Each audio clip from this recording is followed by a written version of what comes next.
Hi everyone, let's do a Q&A. How do you pick who's involved with the documentary? We're going to open up submissions for people who are interested in being involved in the documentary. I'm looking around for people at the moment, but we're not making any final plans. There's no decisions being made. No one's been selected or chosen or asked to be in the documentary yet. That happens later down the track. It'll be an application process. We'll put out general calls, that sort of stuff. And then it'll be people who have stories that are different from everybody else. We're trying to find a balance of people, all different parts of the fandom. So that's something that's on the way down the track. We're not up to that yet. And it will be, as much as possible, trying to be as representative of the entire fandom as possible. Hello Tim, do you like animals? If so, what kind of animals? I know this isn't relevant to the documentary, but I always ask this at some point when making new friends, and yes, I'm an adult, also, I have faith in you. Well, thanks very much for your faith, that's awesome. I do like animals. I have a pet rabbit, and I used to ride horses when I was a kid. I still really like riding horses, and one day I hope to ride a horse in a movie or something. That would be basically the greatest thing ever. This one's a really long question. What do I think is different about this fandom? Is it the accessibility to real-time activities of the boys? Is it that we can communicate to each other so quickly? I remember hearing the invention of Morse code created more wars. Is this any different than Twitter causing animosity? I think probably that is one of the biggest differences about this fandom, is that it's the first wide-scale fandom with immediate and direct access to the thing around which the fandom is created. Never before has a fandom been able to interact so directly with their band, with their film, with whatever, and I think that is really interesting. The totally instant nature of this fandom. There's a lot of media attention on this fandom, and I think that's interesting. And I think part of the reason that there's media attention is that there's so much immediacy and so much noise created by this fandom. I think that's really interesting. And I think that's actually the biggest difference. I don't think there's actually that many differences to any other fandom in the past, except that it's immediate, and I think Twitter has actually fundamentally changed how fandom works now. Have you always wanted to become a documentarian? Was it something you dreamed of as a child? No, actually. This is the first documentary that I will ever make, and it may or may not be the last as well. I'm interested in fiction, and comedy is more where I'm going. I've done some, I've done the interview series Driving Home, and I think that is really similar to what I'll be doing, although it's a bit more comedy based. But I've been mostly interested in comedy on television. That's kind of my dream. So this documentary was a really surprising thing for me to come into, because I didn't expect to want to make a documentary. But as I did more research and started to investigate the fandom, that is absolutely what happened. Is I really wanted to tell this particular story. It probably will end up having a bit of comedy in it, because I just can't help myself. Do you have an all-time favourite documentary, or do you have a favourite director? I have several favourite documentaries. I like documentaries about... I'm now trying to remember what it's called, and I've forgotten. It's about the financial crisis, and it was narrated by Matt Damon. I really liked that one. I really like all of Michael Moore's documentary. I think Sicko was his best work. I find him really interesting. I really liked Morgan Spurlock's work. He's a bit over-involved in them, but I really like that. And I really liked the Justin Bieber documentary. I thought it was really good. Do I have a favourite director? A favourite director of documentaries would be Morgan Spurlock and Michael Moore. I really like what they do. I really like how they get involved and they use themselves as a conduit to tell the story. But as for favourite directors of films and television, I really like Joss Whedon. I really like Aaron Sorkin as a writer of television. I really like Spike Jonze, and I really like Wes Anderson. I am so white sometimes. Have you seen This Is Us? Any thoughts? I have not seen it. I'm planning to see it. I'm planning to take a very large group of grown-ups who think they're better than the film and hopefully show them that they're not and that they all fall in love with One Direction, and I can laugh at them for being so uptight and self-righteous about it. I haven't seen it yet. We are planning to see it really, really soon, and I think it's essential viewing before I make the documentary, and also essential viewing for some of the people that I'm working with who don't know anything about One Direction, and it might be a good in to start talking to them about it a bit more. Were you a fan of something or someone when growing up? When I was growing up, I was a huge fan of Captain Planet. I used to play Captain Planet. I loved Captain Planet. I was always Mati or Fire, whatever his name was. I don't remember. I also used to play Power Rangers, and inevitably I would be the yellow Power Ranger, which was a girl. That was weird. I still haven't resolved that. And yeah, they were the two things. When I was a kid, they were the two like huge things. And Super Ted. I don't know, no one seems to remember Super Ted and Banana Man. Huge fan of them. They were amazing. Do you like One Direction? If so, what do you like about them? I do. I do like One Direction. I think they're really funny in interviews, and I think that was one of the first things that stood out about them, is that they made me laugh. They can sing, which is pleasing, and they put on a pretty good concert. That was the first concert that I've ever been to, and I had a really good time. And I think that's good. I don't know what more to say about that. What are your likes and hobbies? I spend a huge amount of time working on these kinds of projects, on the documentary, on other projects for Driving Monks Productions, writing, that sort of thing. I really like cooking. I briefly toyed with the idea of doing a cooking show, because that's just something that I was interested in, and I don't have enough on my plate already. I also really like playing music. I can play the piano and I sing, and that's something that I do to relax. And that's kind of it. I do lots and lots of this sort of stuff, lots and lots of cooking, and lots of playing the piano and singing far too loudly for my neighbours, who I'm sure aren't very happy with the noise. Tim, are you in love or looking for love? I am in love. I've been in a relationship for 5.5 years now. Sorry, everyone. There you go. Tell us something fun or interesting about yourself. I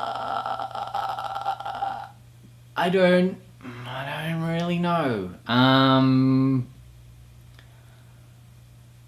When I was a child, I was on a kids' game show.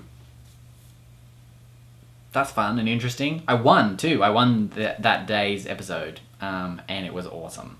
Do you have a dream besides making documentaries? Yes, it is my dream to be the showrunner on the Harry Potter television series, which is a co-production of HBO and the BBC.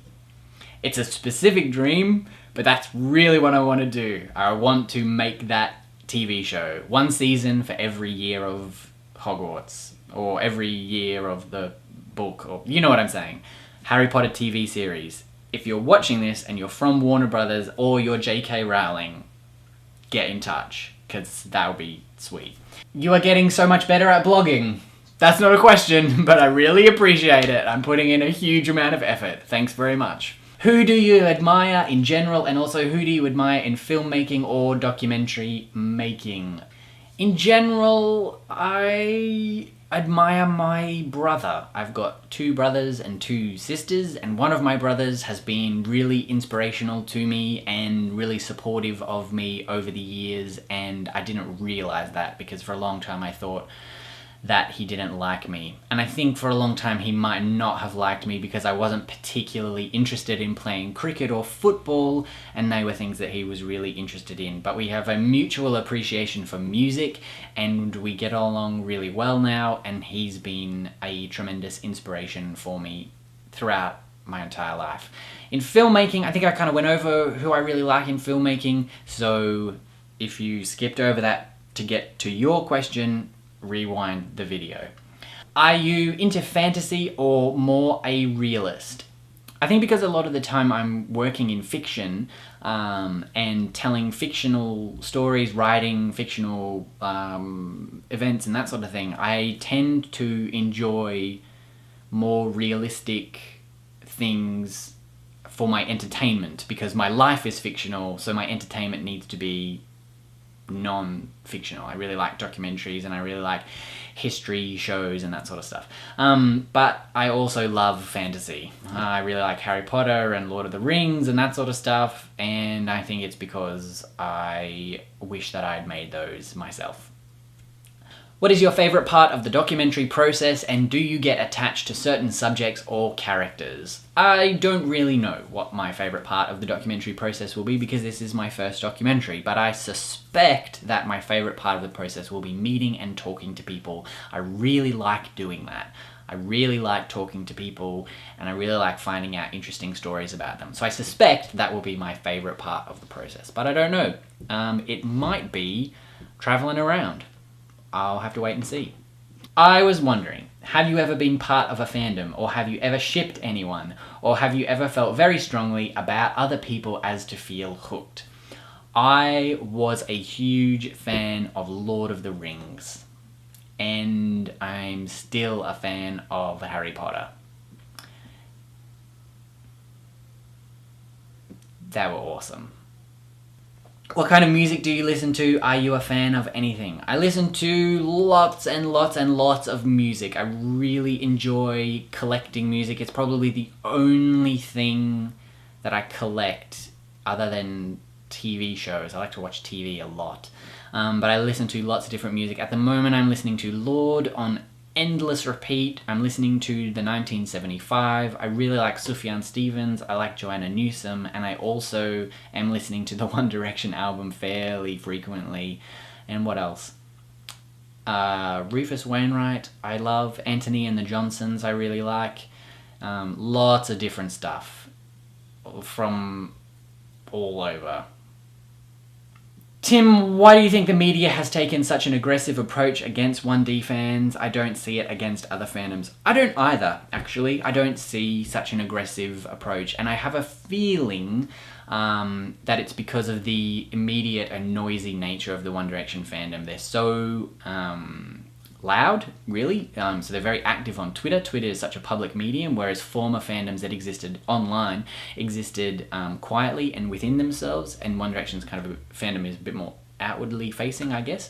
Why that prompts such an aggressive response, I'm not really sure. I think fandom cultures have always been criticised, and I think that because One Direction fandom is so public, it has entered public criticism. I don't know why it's so aggressive, but I feel like my gut says that it's a good story, and that's kind of it. I think as well, the anonymous nature of the internet allows fans to behave in a way that they might not behave if they weren't allowed to be anonymous. Some fans. And I think that means that the response to that is just as aggressive as the original fandom response is. Maybe. I'm still kind of working that one out, but I don't really get it. Tim, do you believe in fate? I used to think that timelines were set and that everything was predetermined. I'm not 100% sure. I really don't know. But I don't know that I believe in fate. But I think I would use the word fate to describe things that I do believe in. So, yes and no. Who is your favourite person in the world, and what is your favourite thing to eat or drink? I don't know that I have a favourite person in the world, but if they're watching this, my partner is. And do I have a favourite thing to eat or drink? I really like cold coffee, which is a bit strange. And I really like to eat watermelon, and I love tacos, and I like to pronounce them tacos because it makes me laugh. And I really like to eat, there's a dish that I make which is baked tofu, and it has peanut butter and soy sauce and ginger and garlic, and it is really good. And I know that everyone goes, ugh, when I talk about it, but if I was on death row, that is the meal that I would request to eat, especially because I can't really eat very much soy, and so if I was going to be killed, I would just want to pig out on soy, not like rump or anything, rump steak or anything like that, which is, you know, I can have what I want. It's my death row meal. Hey, why do you think 1D is so appealing compared to other boy bands right now? There are so many and they don't come close to them.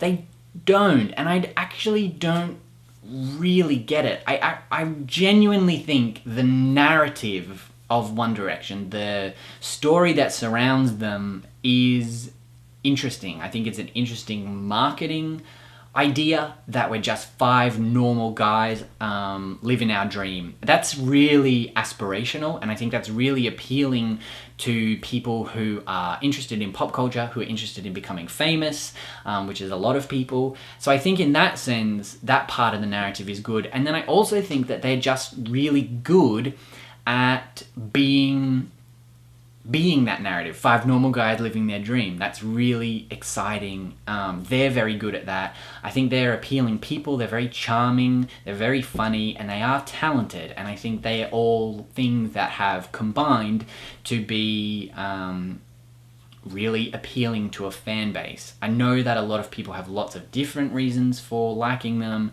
but I think it's that original narrative, because it's a story that is in some ways fabricated, and that's fine, it's allowed to be, and that doesn't make it any less, and it doesn't make it any less valid or anything like that.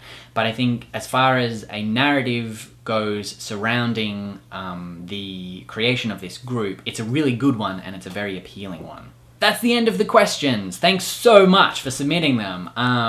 That was more than I expected. I expected maybe like 5 questions and them to all be, why can't I be in the documentary? So that was really nice.